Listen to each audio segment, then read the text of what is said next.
nós. Tu és tudo para nós. Tu és tudo para nós.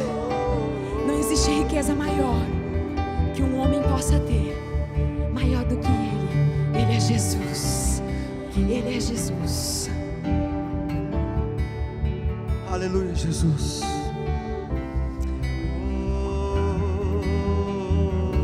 Declare: Tu és tudo. Tu és tudo que eu mais quero. Meu fôlego Tu és. O meu fôlego Tu és. Em Teus braços é o meu lugar. Estou aqui. Estou aqui. Pai, eu amo Tua presença. Teu sorriso é vida em mim. Eu seguro em Tuas mãos. Confio em Ti. Confio em Ti. Quero ir mais fundo. Leva-me mais perto, onde eu Te encontro, num lugar secreto. Aos Teus pés me rendo, pois a Tua glória eu quero.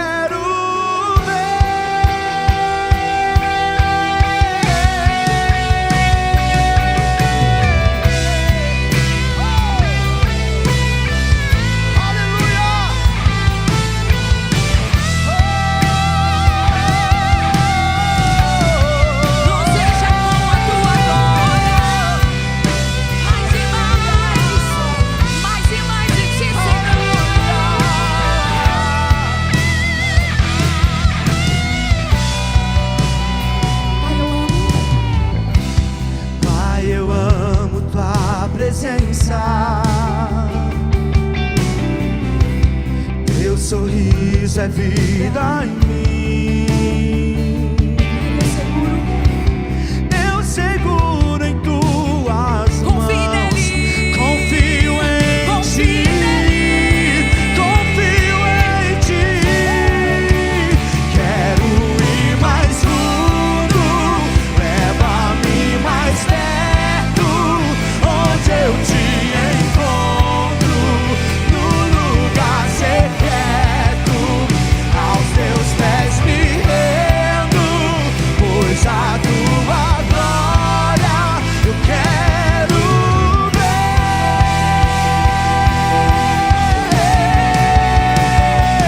Tudo que eu mais quero é Te ver, envolva com Tua glória e poder. Tua majestade é real, Tua voz ecoa em meu ser.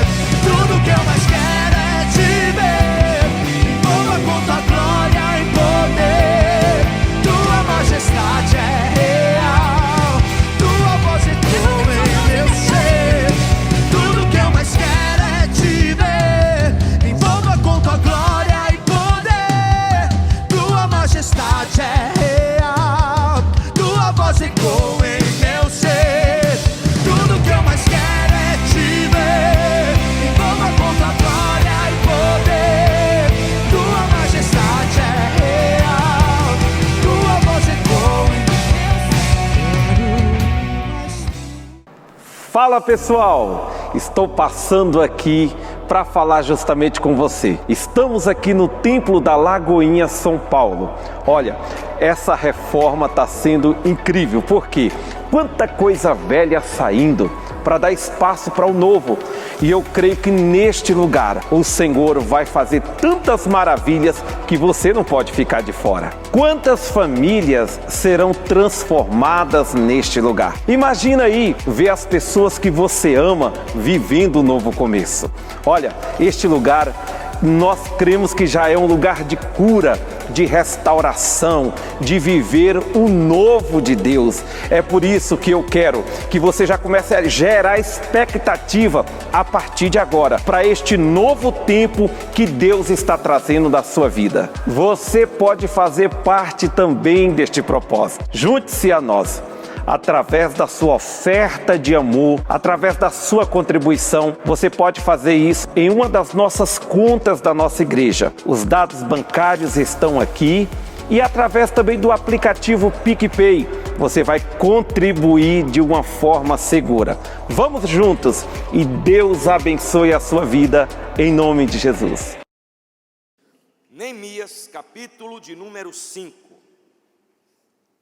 Domingo passado nós demos um intervalo nessa série, retomamos quarta-feira passada. Quem estava conectado no culto da quarta profética, levanta a mão aí para eu ver. Não, pouca gente demais. Você deve estar conectado nesta quarta-feira às 20 horas no canal da Lagoinha São Paulo no YouTube. Veja que coisa interessante, a gente nunca anunciou que voltaríamos a termos os cultos da quarta presencial. Quarta-feira foi a primeira vez, eu acho, que eu fiz o culto da quarta-feira. Enviei o pastor Lucas numa missão especial.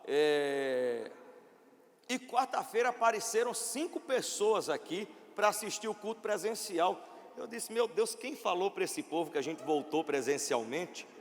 E eu disse, bem, já que vocês vieram, não vai dar viagem perdida. Já senta aí, providenciamos cadeira e eles assistiram o culto conosco. Retomamos quarta-feira passada e hoje nós daremos continuidade a essa série sobre reconstruirmos a nossa vida, sobre reconstruirmos aquilo que está gerando para nós, em algumas áreas ou em todas as áreas da nossa vida, algum tipo de dor, algum tipo de sofrimento, algum tipo de humilhação que está nos impedindo de preservarmos aquilo que o Senhor nos tem dado, aquilo que o Senhor nos tem entregue. Porque quando nós falamos sobre o livro de Neemias, nós estamos falando sobre uma cidade que foi completamente destruída, que teve os seus muros completamente derrubados, as suas portas queimadas. E quando nós falamos em muros, nós falamos sobre limites que nos protegem, não limites que nos diminuem, mas limites que nos preservam de ataques internos e também de ataques externos. Quando eu tenho um muro que me cerca, esse muro limita a ação do inimigo contra a minha vida. E a palavra do Senhor nos diz que assim é a sua presença em volta daqueles que o temem. Ele é como uma muralha de fogo, a qual ninguém pode penetrar, a qual ninguém pode transpor, e é nessa certeza que você e eu, como filhos de Deus, devemos caminhar sobre a face da terra, que por onde eu for, existe um muro que me acompanha, existe um muro que me cerca, e esse muro, ele é intransponível, ele é impenetrável, porém ele pode ser prejudicado por atitudes internas que pode fazer com que a sua estrutura seja completamente comprometida. O Senhor, ele está disposto a proteger a cada um daqueles que pertencem a Ele. Porém, aqueles que lhes pertencem devem caminhar no seu temor e em obediência a sua palavra, para que esta proteção, para que esse muro, ele não tenha brechas, ele não tenha acessos os quais o diabo, os nossos inimigos e adversários possam encontrar para nos atingir.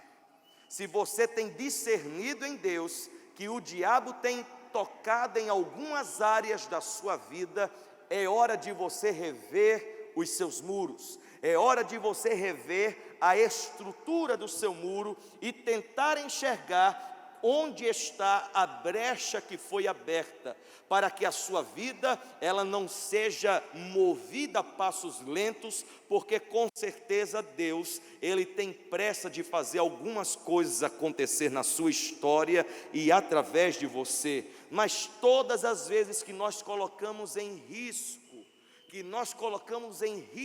o propósito de Deus sobre a nossa vida, nós somos paralisados, nós somos neutralizados, porque nós temos os nossos passos confundidos, e não dá para caminhar pelo caminho de Deus com passos atados, com passos confusos, com passos vacilantes, cocheando entre dois pensamentos. Uma hora você é do mundo, outra hora você é de Deus. Uma hora você é crente, outra hora você está pior do que um ímpio. Uma hora você é cheio do Espírito de Deus, outra hora é a carne que está dominando a sua vida. Não, Deus, Ele tem um propósito na sua vida, esse propósito vai servir para a glória do nome dEle, é por isso que você não pode parar, é por isso que você não pode desistir, é por isso que todas as vezes que o diabo tentar chegar na sua mente, para fazer você pensar na possibilidade de retroceder, você precisa dar uma ordem para ele, com a autoridade do nome de Jesus Cristo, porque a sua mente não é palco para ele se apresentar, a sua mente é um campo de conquista, onde a glória de Deus e os segredos de Deus são comunicados para você. É por isso que nós precisamos ter esse cuidado, em protegermos o propósito.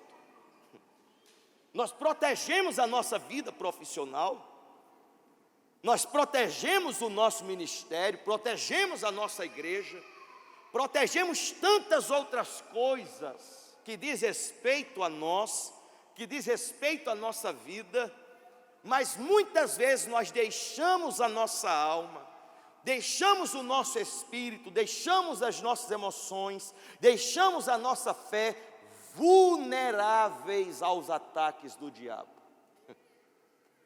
Quando não são problemas do lado de fora, são problemas internos, e esses são os verdadeiros problemas da nossa vida. O seu problema não é o outro, o seu problema está dentro de você. O seu problema não é sua esposa, o seu problema não é o seu marido, talvez esteja algo acontecendo no seu interior que precisa ser realinhado e que você precisa cuidar de uma melhor forma para que você não seja confundido ao longo do processo. Nós vimos quarta-feira passada que Neemias e o povo de Judá começam a reconstruir os muros. Eles sofrem uma ameaça de ataque por Sambalate e Tobias, que planejavam atacar o povo com a finalidade de paralisar a obra, com a finalidade de fazer com que aquela obra caísse em descrédito e não chegasse à conclusão. Mas nós vimos no capítulo de número 4, que o próprio Deus, capítulo 4, verso número 15, quando os nossos inimigos descobriram que sabíamos de tudo e que Deus tinha frustrado a sua trama, todos nós voltamos para o muro, cada um para o seu trabalho. É assim que Deus age na nossa vida, é assim que Deus continuará agindo na nossa vida. Todo plano que foi feito na mesa do inferno contra a sua vida, toda arma preparada com rancor para te destruir, para te abater, para anular os planos, os pensamentos e os propósitos de Deus sobre a sua vida, eles serão frustrados pela própria mão de Deus. você não vai parar, você não vai desistir, você não ficará para trás. Deus é aquele que frustra os planos do inimigo para que os planos dele sejam executados na sua vida. Esse era um problema, Esther, que colocava o propósito em risco. Mas agora no capítulo de número 5 está acontecendo um outro problema, que agora não era mais externo, agora era um problema interno, era dentro, era no meio do próprio povo, era entre aqueles que estavam envolvidos naquela obra. E eu quero que você acompanhe comigo a leitura de alguns versículos do capítulo de número 5. Abra a sua Bíblia. Verso de número 1 diz: ora, o povo, homens e mulheres, começou a reclamar muito de seus irmãos judeus. Alguns diziam: nossos filhos e nossas filhas somos numerosos, precisamos de trigo para comer e continuar vivos. Outros diziam: tivemos que penhorar nossas terras, nossas vinhas e nossas casas para conseguir trigo para matar a fome.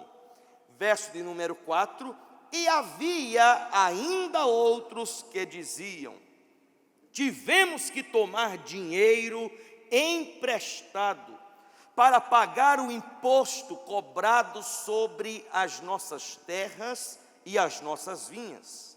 Apesar de sermos do mesmo sangue dos nossos compatriotas e de nossos filhos serem tão bons quanto os deles, ainda assim temos que sujeitar os nossos filhos e as nossas filhas à escravidão. E de fato, algumas de nossas filhas já foram entregues como escravas e não podemos fazer nada, pois as nossas terras e as nossas vinhas pertencem a outros. Quando ouvi a reclamação e essas acusações, fiquei furioso. Veja que situação terrível que está acontecendo. Palavras do Senhor Jesus no Evangelho de Mateus, capítulo 12, verso de número 25. Todo reino dividido contra si mesmo será arruinado, e toda cidade ou casa dividida contra si mesma não subsistirá. Palavras de Jesus Cristo, que vemos acontecer agora, internamente aqui, nesse momento da vida do povo de Israel.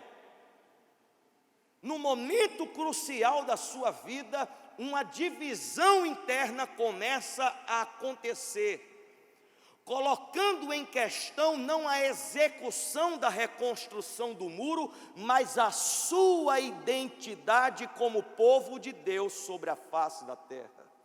Porque, irmãos, tudo aquilo que nós vemos de pé, saiba que existe uma estrutura interna completamente organizada, completamente articulada, completamente unida, colaborando, contribuindo a favor, fazendo aquele sistema acontecer e rodar, porque senão acaba acontecendo o que vimos acontecer na Torre de Babel. Enquanto todos estavam falando o mesmo idioma, a construção prosseguia e era bem sucedida, e eles estavam ali alcançando o seu propósito, que era o de chegar até os céus. É quando Deus decide descer e confundir a língua do povo.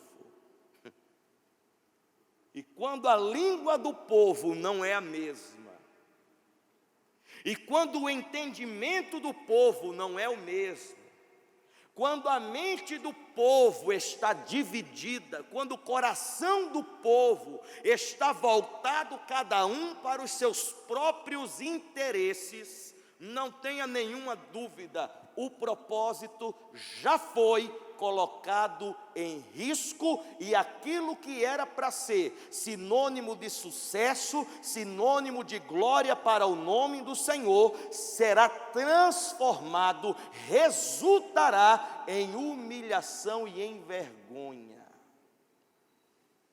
É o que está acontecendo aqui. É justamente isso que está acontecendo. Nesses primeiros 6 versos existe uma conversa entre o povo e Neemias.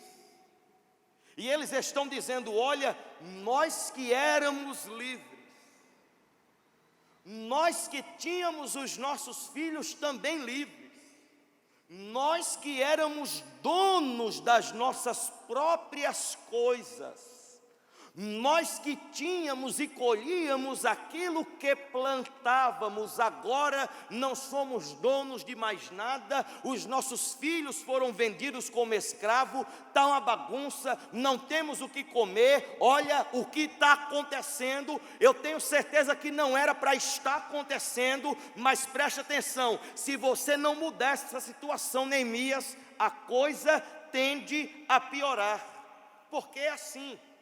É dentro da igreja, é lá na sua empresa, são nas escolas, nas faculdades, no governo, em qualquer sistema, existem aqueles que se aproveitam da fraqueza do outro. Existem aqueles que se aproveitam da miséria do outro. Existem aqueles que, enquanto uns choram, ao invés deles serem bem-aventurados e passarem a chorar juntos, tendo compaixão do que o outro está sentindo, do sofrimento do outro, o que é que ele faz? Ele está vendendo lenço.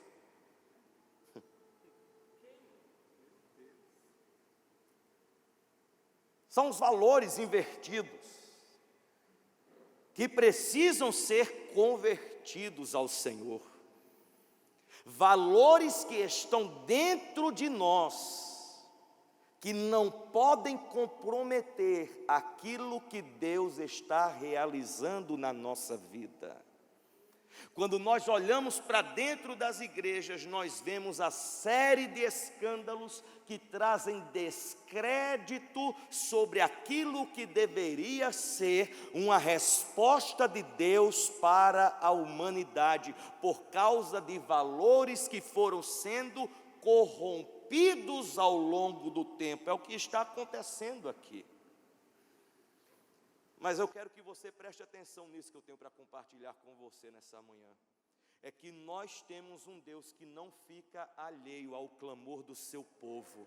Nós temos um Deus que não fica alheio às injustiças cometidas sobre o seu povo. Você lembra do povo hebreu, escravos lá no Egito, que eles clamam ao Senhor, e a palavra do Senhor nos fala em Êxodo, que o Senhor ouve o clamor do povo, e quando ele ouve o clamor do povo, ele levanta Moisés como sendo uma resposta. Preste atenção, Deus está ouvindo o seu clamor e Ele está levantando uma resposta para esta causa que você está apresentando a Ele. Eu quero ser uma resposta. Se você é uma resposta, levante a sua mão nessa manhã. Deus, Ele não fica alheio, eu também não ficarei alheio. Eu serei uma resposta de Deus. Eu não entrarei em acordo com aquilo que desagrada o nome do Senhor, nem com aquilo que coloca em risco o propósito que Deus deseja executar sobre a face da terra. O nosso silêncio é uma voz de concordância. Quando nós não nos tornamos, não é fofoqueiro, mas delatores do mal. Pessoas que abrem a sua boca para dizer: isto não pode continuar a acontecer, isso precisa mudar. Sabe por que está acontecendo o que tem acontecido no meio do povo de Deus? É porque nós silenciamos a nossa voz profética. Silenciamos a nossa voz. Não é que nós vamos criar rebeldes dentro da casa de Deus, mas é que nós continuaremos a ser homens e mulheres de Deus, posicionados diante da presença do Senhor, para que o nome dele não seja envergonhado. É essa a reação de Neemias quando nós lemos o verso de número 6. Quando eu ouvi essas acusações, eu fiquei furioso. Verso de número 7. Fiz uma avaliação de tudo e então repreendi os nobres e os oficiais. Sabe por quê, irmão? Porque quem estava passando por esse tipo de situação, quem estava sujeito a essas injustiças, não era o povo do escalão de cima, não. Esse povo é um povo que gosta de empreender, é um povo que gosta de lucrar, é um povo que em tudo está vendo uma oportunidade de tirar alguma coisa de alguém. Mas preste atenção, no reino de Deus não pode ser assim, porque no reino de Deus, ao invés de eu tomar, eu dou, ao invés de eu lucrar, não todo o meu lucro, o lucro são vidas que são alcançadas, que são multiplicadas. Não, no reino de Deus não é assim. Não tem negócio de empreendedor do reino de Deus, não. O único empreendedor do reino de Deus é o próprio rei do reino, é o próprio Deus, quem faz com que sua obra seja executada sobre a face da terra, e que o seu reino seja estabelecido em cada coração, em cada nível da sociedade, seja ele no nível político, no nível econômico, no nível das artes, no nível da comunicação, no nível empresarial. Eu não sei em qual nível é, mas em todos os níveis da sociedade, o reino de Deus vai avançando, e à medida que o reino de Deus avança, a glória do Senhor vai enchendo toda a terra, como as águas do mar. Ele vai enchendo toda a terra, e tudo aquilo que antes era escuro, e tudo aquilo que antes estava sendo dominado pelo império das trevas, agora está sendo estabelecido o reino do Filho do seu amor. Você está entendendo o que eu estou dizendo nessa manhã? Se você está entendendo isso, diga amém, diga glória a Deus, me ajuda a pregar nessa manhã. Eu fiz uma avaliação de tudo, e então repreendi os nobres e os oficiais, dizendo-lhes: vocês estão cobrando juros dos seus compatriotas. É assim, é gente que é para ser gente do mesmo povo, gente da mesma casa, gente da mesma família, que senta na mesma mesa, mas parece que a gente está falando de um povo que nunca conheceu um ao outro. Preste atenção, todos nós que estamos aqui dentro, nós somos povo de Deus, somos filhos do mesmo Pai, e se você não é, eu quero já profetizar que você será, em nome de Jesus Cristo. Nós precisamos aprender a ter o nosso coração compadecido. Lembra-se do bom samaritano? Passa o sacerdote: não posso porque eu estou lidando com as coisas de Deus, vai que está morto. Passa o levita: não posso porque eu estou lidando com as coisas de Deus. Sabe qual é a única coisa que Deus tem? A única coisa que Deus tem são pessoas sobre a face da terra. É a única coisa que Deus tem, a única coisa que Deus tem é você. Foi por você que Ele entregou o único Filho dEle, para derramar o sangue dEle naquela cruz. Não foi por um púlpito, não foi por um prédio, não foi por um carro, não foi por uma casa, não foi por um apartamento, porque a única coisa que tem valor sobre a face da terra se chama ser humano. E irmãos, enquanto o nosso coração não for cheio de compaixão, enquanto o nosso coração não se compadecer do outro, da situação do outro, do que o outro está passando, não é pena, porque pena, domingo passado eu falei, pena não faz ninguém fazer nada por alguém, nada. É compaixão. A compaixão, se eu estiver indo, ela me faz parar. E enquanto eu não fizer aquilo que tem que ser feito, eu não descanso. Eu fico com a minha alma inquieta, com a minha mente pesada. Eu preciso voltar, porque a compaixão é a única força que me faz fazer aquilo que precisa ser feito. são os nobres. Vocês estão cobrando juros dos seus compatriotas. Por isso convoquei uma grande reunião contra eles e disse: na medida do possível, nós compramos de volta os nossos irmãos judeus que haviam sido vendidos aos outros povos. Agora vocês estão até vendendo os seus irmãos. Assim, eles terão que ser vendidos a nós de novo. Preste atenção, um povo que antes era escravo. Neemias, ele estava trazendo eles de volta, os comprando como escravos, mas dando a liberdade para eles. Você lembra de alguma coisa quando eu falo isso? Porque foi a mesma coisa que aconteceu na sua vida e na minha vida. Eu era escravo e Ele comprou a minha vida, sendo escravo no meu lugar, para que eu fosse livre.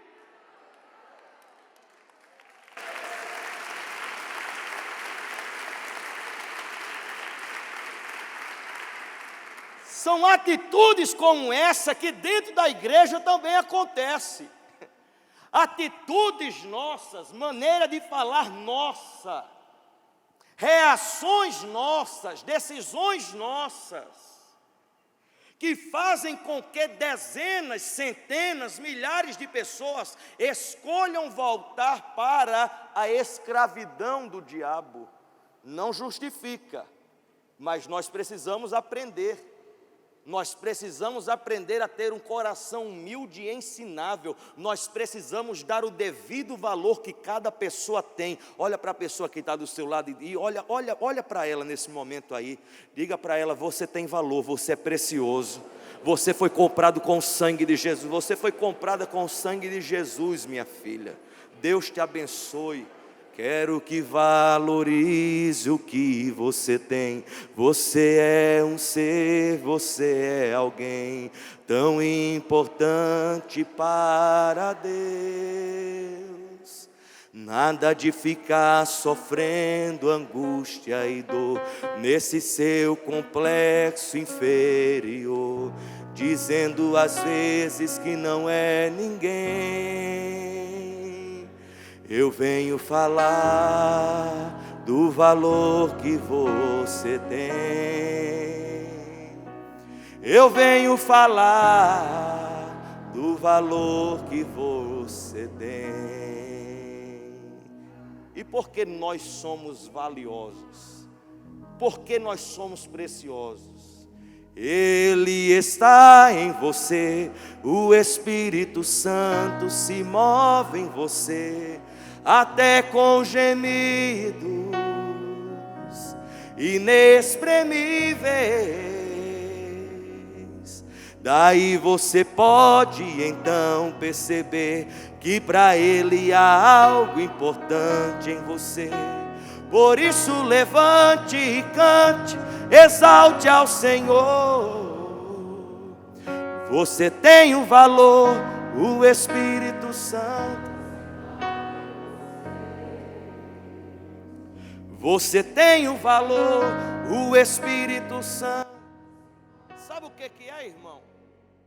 Nós precisamos aprender que toda vantagem que o propósito gera deve servir para o cumprimento do próprio propósito e não para o meu bel prazer, não para a execução dos meus projetos pessoais. As vantagens que o propósito gera é para o cumprimento do próprio propósito.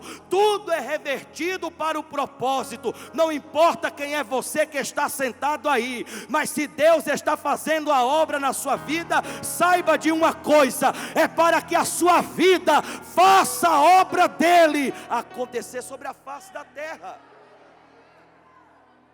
Sabe por que ele nos libertou? É porque escravo não serve.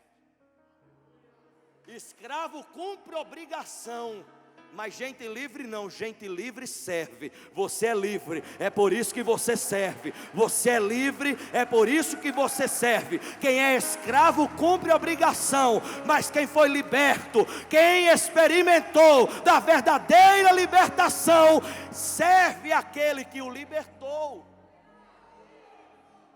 Vamos continuar? Posso continuar sim ou não? Verso de número 9, por isso eu prossegui. O que vocês estão fazendo não está certo. Diga, não está certo. Não, diga mais, faça com o dedinho assim, ó, diga, não está certo. Não está certo. Essa prática tem que mudar. Desse jeito não pode ser. Não é do seu jeito, não é do meu jeito, não é do jeito que a gente estava acostumado. Eu não sei de onde você veio, de que nível você veio, de qual igreja você veio. Eu não sei com o que é que você estava acostumado. Mas aqui tem um jeito certo de tudo acontecer. Não é nem como você quer, não é nem como eu quero, mas é como deve ser. É o que Neemias está dizendo. Desse jeito não está certo. Vocês devem andar no temor do nosso Deus.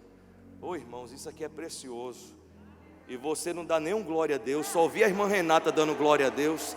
Vocês devem andar no temor do nosso Deus para evitar, presta atenção. Porque se nós lembrássemos disso todos os dias, as igrejas não teriam espaço suficiente para receber tanta gente que viria para experimentar do amor de Deus. Presta atenção, vocês devem andar no temor do nosso Deus para evitar a zombaria dos outros povos, os nossos inimigos. Quando nós andamos no temor do nosso Deus, nós protegemos a nossa fé dela ser zombada por aqueles que nos observam. Sabe por quê? Você está sendo observado dia e noite. Mas diante de quem é que você tem caminhado? Nós devemos caminhar no temor do nosso Deus. Sabe por quê? Se o temor de Deus não for suficiente para mudar a nossa maneira de agir, a nossa maneira de proceder, se o temor a Deus não for suficiente para mudar a nossa maneira de falar, a nossa maneira de vestir, o nosso comportamento, a nossa maneira de pensar, aquilo que nós vemos, aquilo que nós ouvimos, aquilo que nós falamos, se o temor a Deus não for suficiente para sermos homens e mulheres de verdade, homens de Deus e mulheres de Deus sobre a face da terra, a religião não será, usos e costumes não adiantará, nada vai resolver. Sabe por quê, irmãos? A única coisa que muda o estilo de vida de um homem, a forma de um homem viver, a sua cultura interna, é a presença de Deus que passa a habitar no seu interior. Mas quando nós não valorizamos essa presença, nós vivemos de qualquer jeito. E nos tornamos o quê? Motivo de zombaria. Você está entendendo que você não pode viver do jeito que você quer viver? Você está entendendo que esse jeito que você está vivendo precisa mudar? Você está entendendo que esse pensamento não pode mais continuar dominando a sua mente? Você está entendendo que a sua vida, ela agora não serve mais para a zombaria dos outros, mas ela serve para a glória do nome do nosso Deus? Nós devemos ter cuidado para não perdermos o propósito de quem nós somos. Nós somos povo de Deus e esse é o único propósito que nos interessa sobre a face da terra. Não interessa uma marca Lagoinha São Paulo, não interessa um prédio bonito, se a nossa fé está servindo de zombaria na boca dos outros, não. Se está servindo de zombaria na boca dos outros, por causa da maneira como eu estou agindo, por causa do meu comportamento, eu quero fazer um pacto com Deus nessa manhã, e eu quero dizer: Senhor, a minha vida servirá para que o teu nome seja engrandecido sobre a face da terra. Vamos finalizar. É aqui que finaliza, né? Verso de número 10. Eu, os meus irmãos e os meus homens de confiança também estamos emprestando dinheiro e trigo ao povo, mas vamos acabar com a cobrança de juros. Devolvam-lhes imediatamente suas terras, suas vinhas, suas oliveiras, suas casas e os juros que cobraram deles, a 100ª parte do dinheiro, do trigo, do vinho e do azeite. Sabe por quê, irmão? É muito mais do que a reconstrução de um sonho, é muito mais do que a reconstrução de um projeto, é muito mais do que a realização e o cumprimento de um desejo. É a consciência de que o que está sendo reconstruído é a nossa dignidade. Aquilo que antes era dívida, aquilo que antes que era dívida já foi pago.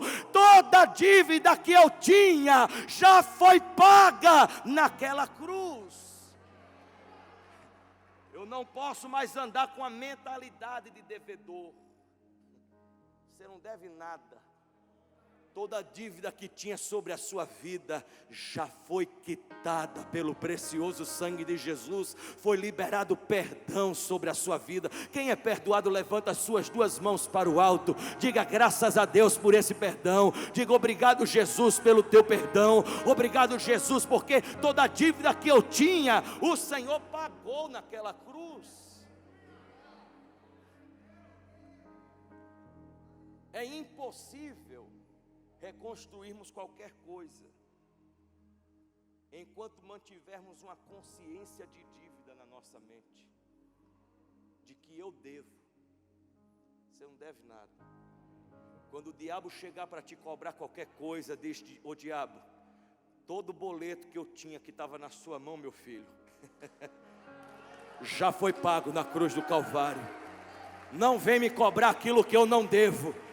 Vai cobrar a Ele, porque eu estou livre de toda dívida. Verso 12, para encerrarmos. E eles responderam. Isso aqui é o mais forte. Isso aqui é o mais forte, porque é o resultado de toda essa conversa. Se isso aqui que está acontecendo aqui agora não tem um resultado prático na sua vida, não vale de nada. Se cada domingo que você vem aqui, você vem só para cumprir uma cerimônia religiosa, fica na sua casa, não vem. Procura quem gosta de cerimônia, vai para lá. Ninguém aqui é mestre de cerimônia para estar entretendo você, não. Aqui você precisa receber algo que você vai colocar em prática na sua vida durante a semana. Sem um resultado prático não dá. É a palavra de Deus que a gente tem que viver. Eles responderam: nós devolveremos, oh glória a Deus, nós devolveremos tudo o que você citou e não exigiremos mais nada deles. Vamos fazer o que você está pedindo. Então convoquei os sacerdotes e os fiz declarar sob juramento que cumpririam a promessa feita, e também sacudi a dobra do meu manto e disse: Deus assim sacuda de sua casa e de seus bens todo aquele que não, olha irmãos, todo aquele que não mantiver a promessa, tal homem seja sacudido e esvaziado. E toda a assembleia disse amém. Diga amém, pelo amor de Deus. E louvou o Senhor, e o povo cumpriu o que prometeu. A gente fica falando de avivamento, né? Nós queremos um avivamento, faz descende, faz conferência, faz salas não sei quanto de oração, faz não sei o que, a gente faz tudo, faz a dança da chuva, vai Senhor, faz alguma coisa, manda avivamento. Mas sabe o que é avivamento? Sabe o que é avivamento? Avivamento é a mudança da consciência e a mudança da atitude de uma pessoa. E se nós queremos um avivamento, nós precisamos de uma conversão dos nossos interesses e dos nossos valores. Eu não estou interessado somente mais em mim mesmo, mas agora eu tenho interesse naquilo que Deus se interessa. E se Deus se interessa por pessoas, a minha vida servirá para que o interesse de Deus seja cumprido sobre a face da terra. Acredite em tudo que Ele diz sobre você. Não é o homem quem define aquilo que você é, mas é tudo que Ele diz, tudo que Ele diz sobre você. Confie nele, se apegue nele. Ele quer te falar hoje aqui. Luto contra vozes que me dizem que eu não sou capaz.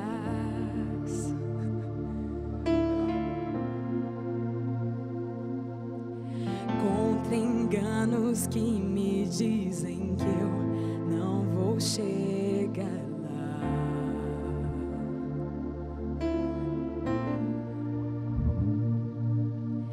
Meus altos e baixos nunca vão medir o seu valor. Nunca vão medir o seu valor. A tua voz me lembra e me diz quem realmente sou.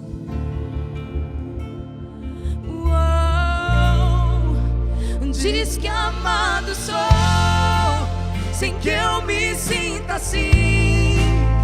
Diz que forte sou, quando há fraqueza em mim. E que seguro estou, se frágil eu me sentir. Que não estou só, pois eu pertenço a ti. Eu creio sim. Eu creio sim no que diz sobre mim. Tudo que me importa, tudo que me importa agora é o que tua voz me diz.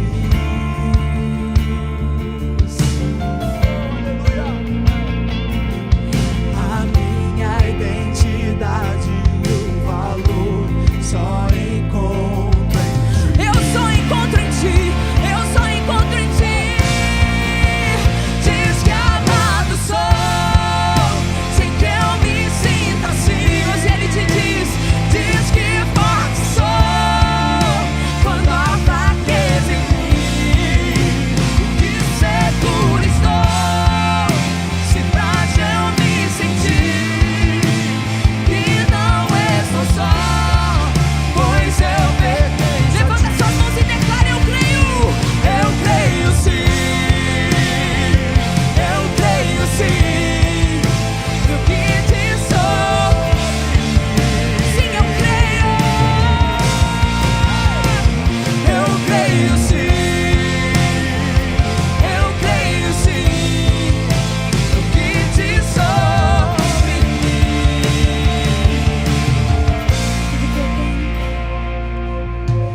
Tudo que eu tenho rendo aos teus pés e a mais ninguém.